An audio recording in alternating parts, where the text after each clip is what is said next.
And when the sun replaced the sky, they'll be first in their seats with a delicious Coke in hand, because they never left. Coca-Cola, official soft drink of NASCAR.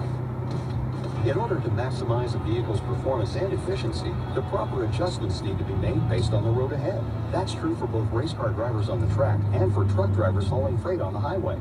But if your truck's equipped with the Detroit DT12 automated manual transmission with intelligent powertrain management, adjustments are made automatically based on GPS terrain mapping, maximizing performance and efficiency. Don't just want better business solutions, demand them. Learn more at demanddetroit.com.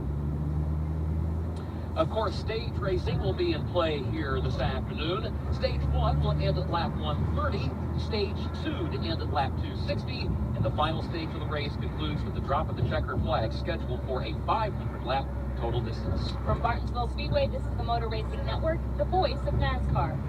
Everyone wonders what it's like to drive 190 miles per hour. Let me guide you.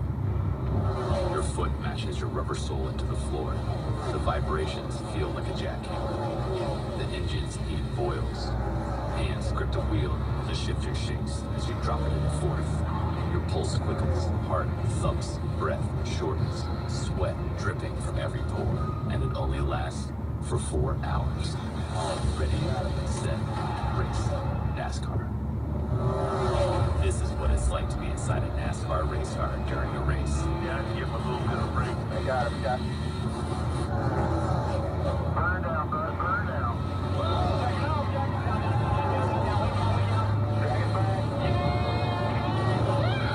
Now witness what you just heard. The Monster Energy NASCAR Cup Series on Fox and FS1. Ready, set, race. NASCAR. Hey, race fans, this is Kevin Harvick. Matt Kenseth. David Short. All the biggest names. Kurt Busch. All race fans, this is Bill Elliott. In and around the world of NASCAR. Sirius XM NASCAR Radio. Channel 90. Motor Racing Network's Martinsville Madness, presented by SAP. The bracket challenge to decide some of the greatest finishes in Martinsville Speedway history. Jeff Gordon headed for checkered flag out of turn 4. Would he win again? The answer is yes. He'll win at Martinsville. Jeff Gordon across the line for the 93rd time in his career. Now, back to your hosts, Kurt Becker and Kim Coon. The 2015 Goody's Headache Relief Shot 500, won by Jeff Gordon, the last win of his career, coming right here at Martinsville. And you, the fans, voted and decided that was the greatest finish in Martinsville history in our Martinsville Madness Bracket Challenge. We thank everyone for participating. Well, we promised you that we would take a trip down to the starting grid, so let's keep our word on that. Let's talk to some of the competitors in today's SGP 500. We begin by checking in with our own Winston Kelly of Concord, North Carolina. And we're going to begin by checking in with Joey Logano. He's had some great runs here. Team Penske has been very good. Joey, talking to your crew chief earlier today, he's very optimistic. You've run well. What do you have to do to win that first grandfather clock? What's the balance here at Martinsville? Apparently, I haven't figured that out yet. We've come close a few times and had some very fast cars here, and everything hasn't lined up quite perfectly yet to get that grandfather clock. So we want to get it, believe me, and we got a car I think is capable of doing it, but everything's just got to play out right. The strategy's got to play right, but we got to have the car that's good on the long run and the short runs at the right time of the race. And if all that comes together, we'll be too late. But one step at a time, it's a long race, and a couple stages in there that could jump off the field quite a bit. Different tire compound, how has that affected the handling of the car throughout the weekend? Quite a bit. It seems like this tire really rubbers up the track a lot, which typically we don't see rubber on the racetrack until a couple runs into the race. We saw it yesterday in practice. So the track's rubbering in a lot, but it doesn't look like it's wearing out a lot. So it's going to change the flow of this race quite a bit, I think. Joey Logano starts fifth. Might not be a bad fantasy racing pick as well. Joey Logano looking for his first Martinsville clock. Our Alex Hayden is with a driver who's looking for his 10th Martinsville clock this afternoon. That would be Jimmy Johnson. Kim, he'll start all the way back in position number 17. Keep in mind they did not get a chance to qualify Friday afternoon, so they had to start by the rule book, by the point standings. It's been a struggle to start the season for Jimmy Johnson and his Lowe's Chevrolet team. He's having a word with Brad Keselowski here on the stage. Jimmy starting in the 17th spot. You got some cars to pass, but you've got experience and a great race team What are some of the challenges in the first part of this race that you're going to be up against? I think more than anything, all these teams are getting smarter. Everybody's figuring out how to get around here. There's not a ton of fall off in the tire, so it makes it hard to pass in the beginning. Make a long story short, now we have stage races where there's guaranteed cautions, maybe not a lot of long green flag runs, and that's going to impact kind of the flow of the race, I think. So short run speed, aggression, being in the right lane is going to be a huge help. I think once you kind of get closer to the front. So just for me, I hope, especially where I'm starting, I hope there's some longer green flag runs so I can take advantage of my experience at this track and work my way to the front.